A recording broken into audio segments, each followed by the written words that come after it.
You're listening to The Coaching Divas, a podcast for everyone navigating the twists and turns of corporate life. Follow along as we chat through common workplace situations and extend the coach approach to help you handle them with ease. We offer a cross-sectional view that spans generations, positions, workplaces, and lifestyles. We're your hosts, Claudia Jones, Daniela Velkovic, and Misha Jethba, and we are The Coaching Divas.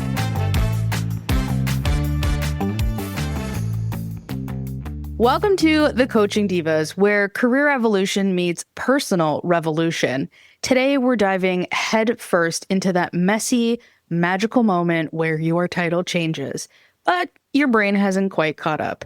You know that one when you go from individual contributor to manager, and suddenly you're expected to have vision, answers, and a calendar full of meetings you did not ask for? Or maybe you're moving from expert to executive and realizing that being the smartest person in the room isn't the job anymore. Building the room is. This episode is all about identity shift, that quiet, behind-the-scenes transformation no org chart can capture. We'll explore how to let go of old narratives, yes, even the ones that made you successful, embrace new possibilities, and support the personal growth hiding behind your professional glow-up. So if you're feeling a little off kilter in your new role, wondering, who am I now at work? Pull up a chair. You're not lost, you're just evolving, and we've got you. So let's begin. Have we all been here? Yeah, we have. Yeah. It was a weird feeling. When we say weird, what does that look like? Well, you're at a point where you're the go-to person for everything for your team. And all of a sudden now you're part of a new team and you're not the go-to person anymore. And that shift is difficult because you went from being the person who had all the answers to the person who's asking all the questions. And from a mindset perspective, it can be quite tricky, for sure. Yeah. I think it's also tricky too when you go from even like a manager to a senior manager. You're hitting the top end of capabilities and skill sets as a manager, and then you almost feel like you're brought down a couple rungs when you become a senior, and there's now a new expectation that's put onto you, and you're like, okay, I can't just keep operating the way I was before. Something has to slightly tweak or change, and it takes time to figure out what that something is. Yeah. There's also the idea of building new trust relationships and building your new image. You've had an image and people knew you in this capacity, and now you have to start working that other side of your brain. Yeah. Which is, I can't get all the recognition that I may have had so far. Now I need to pass on the baton, whatever that looks like, to somebody else, perhaps, especially if you're moving from an individual contributor to a manager or people manager, because now you have a number of people that are going to be looking to you. And then how do you square that with being the high achiever you were? So do you adopt a good enough perspective? Because maybe not everybody is at the same level you are. And what does good enough look like to still be able to achieve the departmental objectives and goals and still get your bonus while you're not compromising the spirit and the sentiment of the team? Yeah. I think the biggest shift probably happens when we go from being an individual contributor to a manager. I remember when I made that change, there's so many layers of learning that goes on. One is, what type of manager do I want to be? What type of leader do I want to be? I remember I had what I dub like porcelain doll syndrome, where I became a manager and thought I needed to be perfect, flawless, porcelain doll, no chips, no cracks, no, people can't manipulate me, and I have to have the answers, and I have to be firm. And that's the quickest way to just drive yourself crazy. But that's the learning. It's, okay, what type of manager, what type of leader do I want to grow into? What type of space do I want to create for people to come to the table and champion their ideas and make it feel like a team versus a dictatorship? And the other learning too is, okay, I'm not the one doing the work anymore. I literally went one day doing the work, next day directing the work. And it's okay. That sounds wonderful in concept, but it's actually really hard to learn to let go and to learn to adjust and really accept that things can get done and we can get to the same result, but taking different paths. And just because I wouldn't have done it this way doesn't make it wrong, doesn't make it right. It's just, did we get the result? Yes. And focusing on that. But that's a big shift to make when you go from being the one who used to do it to now leading the group that does it. Yeah, that's very true. That's one thing I always found difficult is because it's not the way I would have done it, doesn't mean it's not a better way to do it or a different way to do it, still get the same results. Mm-hmm. And I always found it a little bit challenging to inquire so I can learn as a manager what they did without sounding like you're micromanaging them. Because the one thing I always felt when I was moved to management, that I now have to represent the team. And maybe, again, I put too much pressure on myself, but I certainly had to believe that I had to know what everybody was doing at all times and every little project that was on the go. And that can drive you a little bit crazy if you don't have a good way to track things without getting into the minutiae of things, unless, of course, there's a huge problem or a huge issue boiling up. But yeah, just finding that right balance of knowing what's going on, understanding that there's more than one way to do something, and be able to represent your team well, and also not look dumb that you don't know what your team is doing every minute of the day. You bring up a great point, which is that moment where you have to figure out for yourself, okay, how much information is enough information for me to know in this role? And I feel like we're already hinting at, it's all about choices. So it's your choice of, what type of leader you want to be. It's your choice about how you want to accept somebody's path to getting the same result. It's your choice of, okay, how much information do I need to know about my team and what they're doing and what's enough for me to be able to confidently speak about it upward, outward, wherever I need to represent the team. It's also your choice to create space where your team can do their own exploration and that you buy into their approach. So we think about some of the new methodologies for doing, let's say, project delivery, agile. The actual manager may not even be at the table, but they have to trust that what the team is producing is hitting what is required by the business.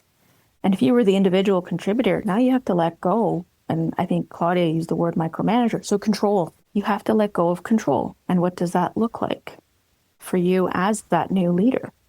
And it's difficult to do. It is. It's really difficult to do. So you have to find that balance and you have to build that circle of trust within your team so that, you can trust them to have all that, they have the main control, but you have the control at 5,000 feet or whatever level is good for you to help understand what's really going on. Yeah, you have to trust others' expertise as well, right? I've been the recipient of someone that had to go through an identity shift of being an individual contributor to a manager, and they felt the need to take credit for everybody's work. Tell us how that made you feel. Well, let's be frank. It's A, annoying. B, you weren't here before and we were doing just fine. Now you're taking all of our work and presenting it like it's your own when, hey, you're no longer the IC. You're now a people manager.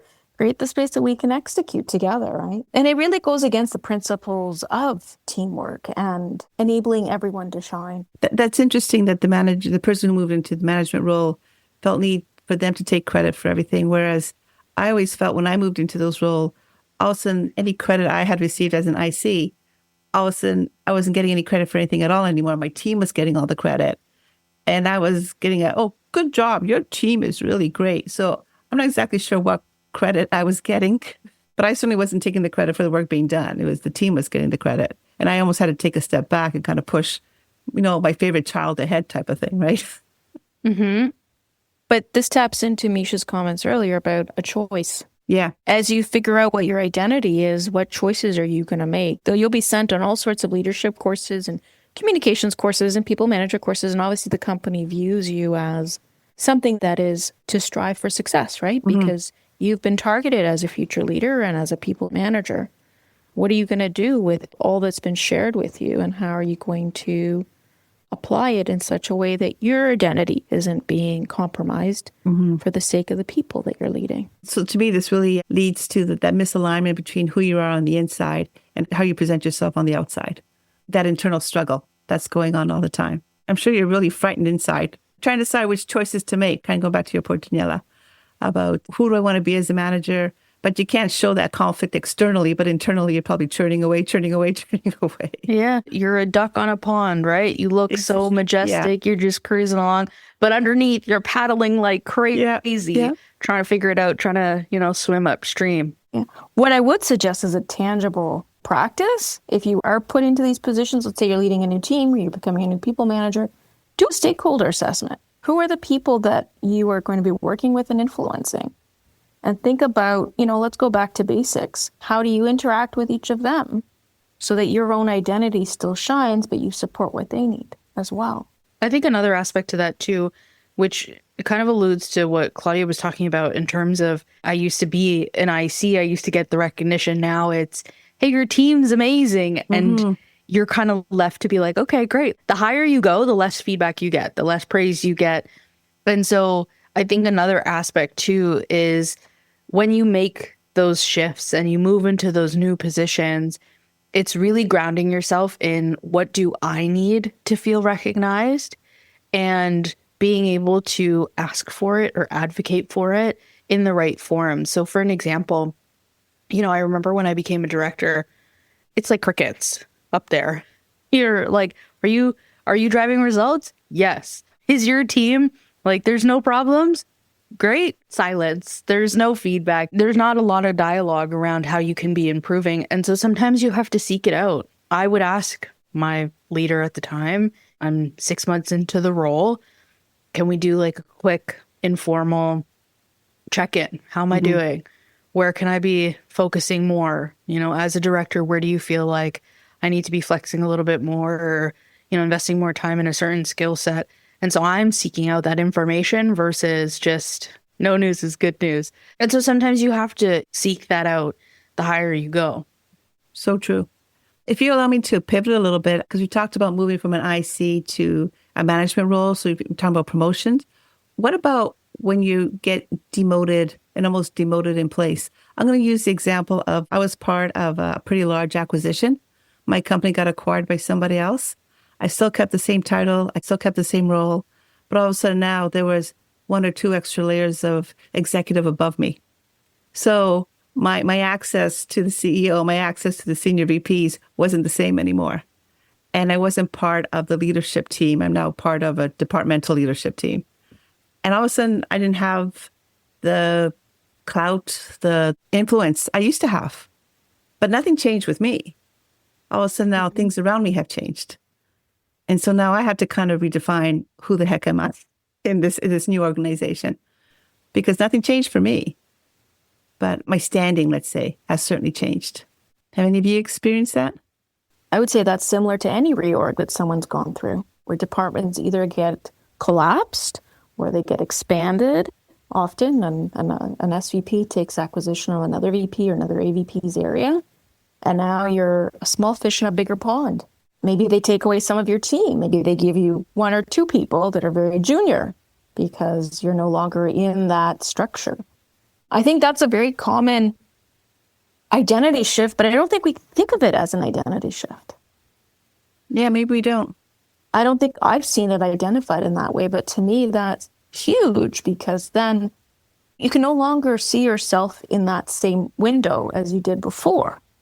And so now your decisions are, for lack of a better word, diluted. Your impact is diluted. How did you manage through that, Claudia? I'll be honest, I was kind of bitter, to be quite honest, because all of a sudden I lost something I had and I lost it outside of my influence, right? It wasn't because I did something or I caused something to happen.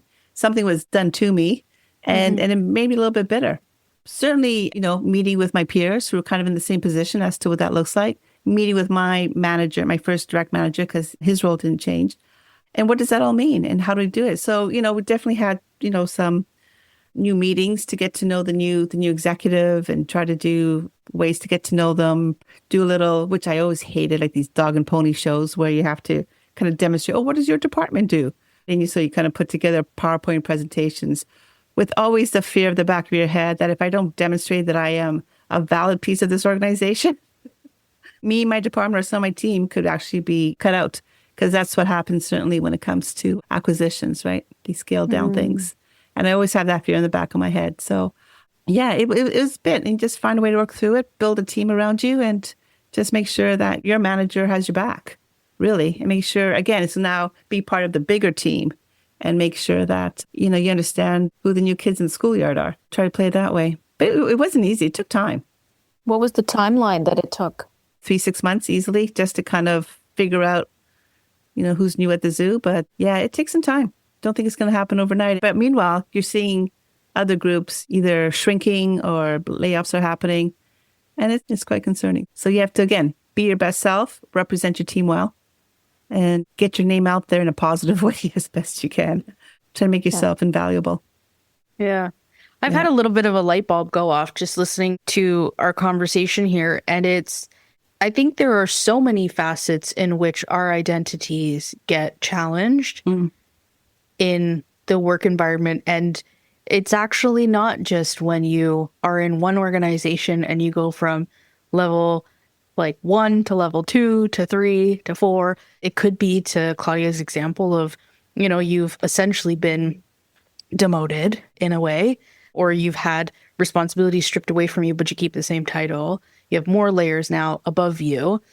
I think also, when a new leader comes in, if your department head changes and there is a shift in dynamic there's a trickle effect that happens to your identity of, as you said it, Claudia, that dog and pony show of, okay, here's what the team does. And you almost need to prove yourself again. I also think, too, another time in our careers where, the identity comes in and gets challenged is maybe you go from one company to another, the same level, same title, director, manager, whatever it is, but the definition of a manager is different in your next organization. And there's less autonomy, there's less empowerment, there's less decision-making authority. So essentially, you've done more than what now this new place allows you to do in what you thought was going to be a lateral move, let's say. And so again, your identity is getting challenged. You might feel like you're in conflict of, okay, who am I? How do I define myself? How do I show up? What do I want to be perceived as?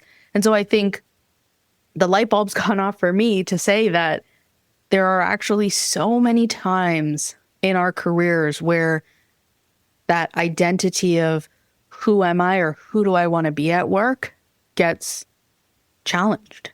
That's such a great point. And what you sparked for me is this idea of who you're becoming.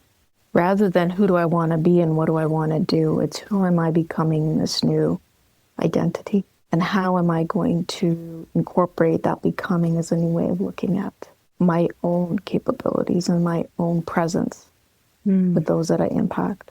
And am I going to be meeting expectations, especially if you're moving from one company to another company? They may be building you up to be, this is the person who's going to save this project or help us save X amount of dollars or, whatever. And all of a sudden you're walking in and there's this set of expectations already set up. A, do you know what they are? And B, do you think you can meet them once you figure them out? Oh, because I've switched a ton of jobs too many times, sometimes to my own accord, other times not. And yeah, you're stepping into especially when you're in the management stream, you don't know what you're walking into. Was there someone else that wanted that role who now reports into you and you have to kind of manage any sort of disgruntled feelings, even though you had nothing to do with it, really? Are you being positioned as the savior and you're like, I don't even know what I'm saving you from? Yeah. Those are all huge challenges. And who are you as you show up? Because different mindset being in those different types of organizations. So how do we manage ourselves through this? In whichever situation we happen to be in where that challenge of who am I now at work comes up, how do we manage through it ourselves? I think we need to take a moment and actually acknowledge that we're in a new place. And these feelings of discomfort are natural and part of any change, because it's a change. It's a change, and in however you may look at it, really what is this change mean for you in terms of, I use the statement, what am I becoming? And then also, what are my values? And how I'm going to live my values even though I have this new identity. Because that doesn't change. It just maybe gets augmented, it gets refined, it gets adjusted. But what are your values in this moment? I think I go to a similar place where I will identify and almost ground my thinking in the point that I am exiting my comfort zone. So I am not personally being challenged. It's not my capabilities that are being challenged. It's my comfort zone that's being challenged. And when I can kind of decouple the personal aspect of, my skill set, my capability, and look at it more, I see it as like a circle, a boundary of, okay, it's my comfort zone. That's what's being challenged right now. There's a new stimulus entering that comfort zone. So it's now becoming discomfort. I can then kind of sandbox myself and think of it as, okay, so discomfort isn't forever. It's a moment in time. So I can give myself some time to, navigate this new boundary, this new element. And I think a big part of it is, for me personally, is not letting that challenge my confidence. So whether that's my confidence in my skill, my decision making, my capabilities, my judgment, any of that, I try very hard not to let the situation challenge those things. And it's more, okay, this is a new setting. Change can be uncomfortable sometimes.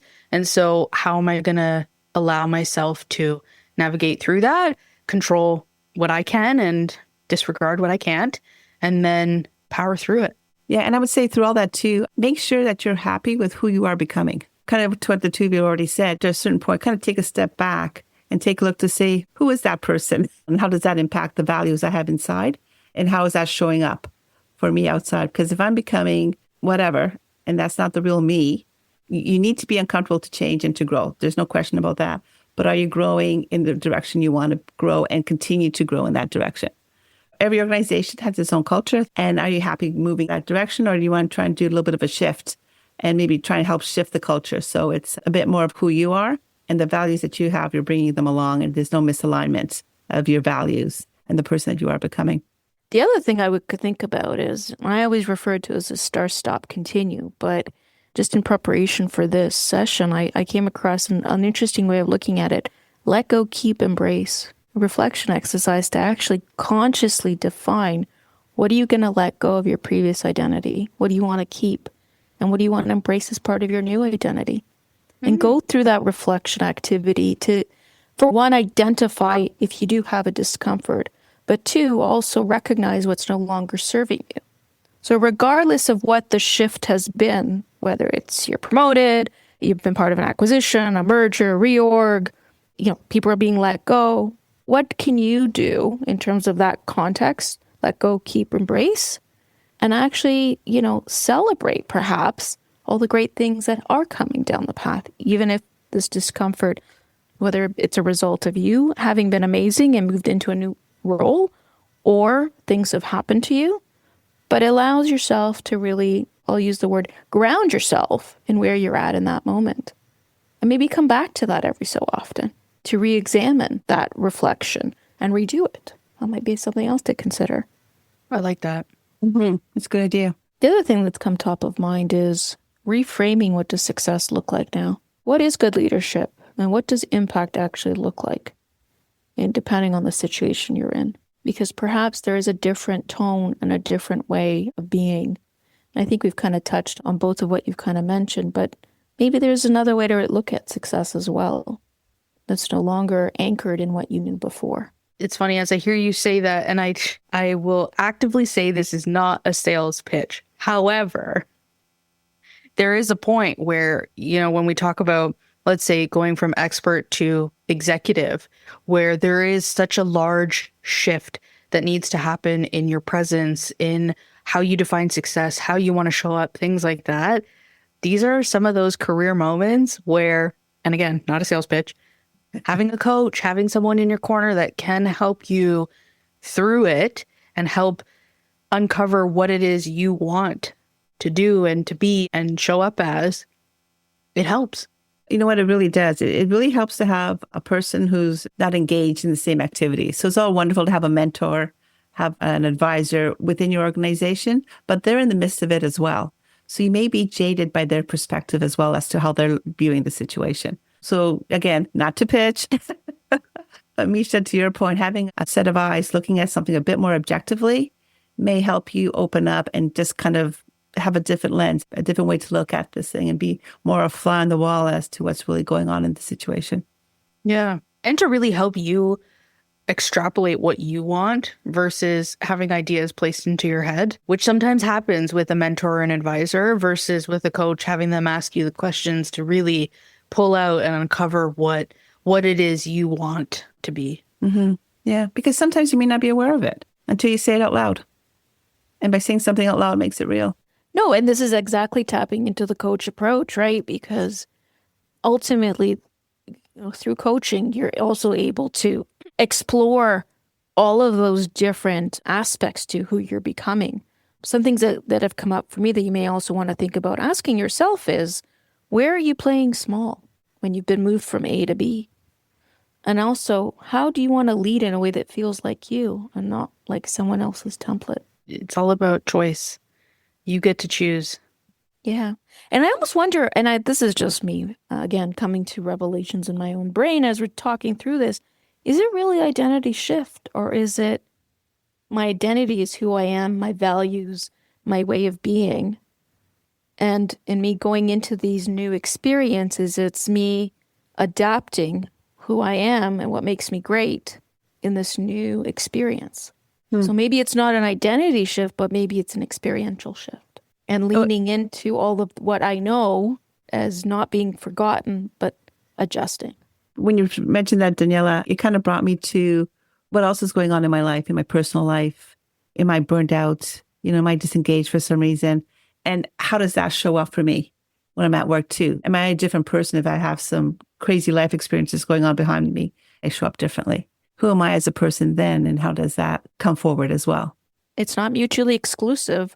All of these identity shifts can happen as you're going through a divorce, a marriage, a breakup, people passing away, people being born, buying a house. Life still happens. Yeah, for sure. It impacts you and it impacts how you show up at work and how people see you. So Divas, excellent conversation as always. Takeaways from today. Who wants to go first? I can go first. I think one was my light bulb of it is not just, one or two situations where your identity shifts. And to the latter point that Daniela made, is it really our identities are shifting, or is it our circumstances? And it's more about learning how to adapt in those circumstances. But the key takeaway for me is I think there are always going to be moments in your career or your workplace that will challenge how you see yourself and how you think you need to show up. And it's not necessarily, in the intro I said, you're not lost, you're just evolving. That's truly what it is. You're not lost in those moments. Those are moments of discomfort, and they do not last forever. But in those moments, you are evolving. And to a point Claudia made, how do you make sure that you're evolving to the extent you want to, and you're not conforming and turning into somebody you don't want to be? And so to me, those are kind of my big takeaways, that you got to stay true to yourself. You got to stay in tune with yourself. And in these moments that challenge or make you wonder, hey, do I need to shift? Who am I now?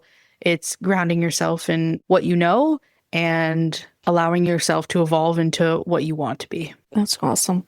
I think just to add on to that, I would say develop your leadership narrative. Think about your present and your future self, and really take moments to recognize it and to lean into whatever that is becoming. The second one I would suggest is to build your own internal anchors. Your confidence is rooted in growth, not perfection.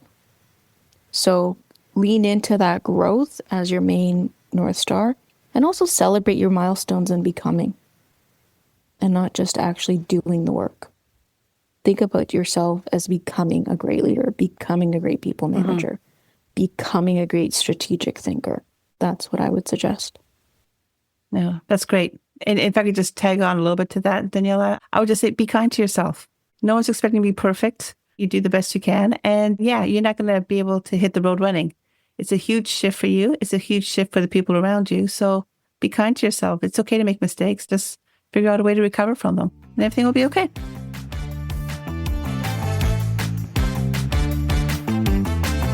Thanks for listening to The Coaching Divas. If you've enjoyed this episode, leave us a review and follow us on Instagram at The Coaching Divas. Your ratings and reviews help more people like you find our podcast. Don't forget to subscribe and share this episode with someone you think would love it. Until next time, we are Claudia Jones, Daniela Velkovic, and Misha Jethba, The Coaching Divas. If you're going to coach, might as well coach like a diva.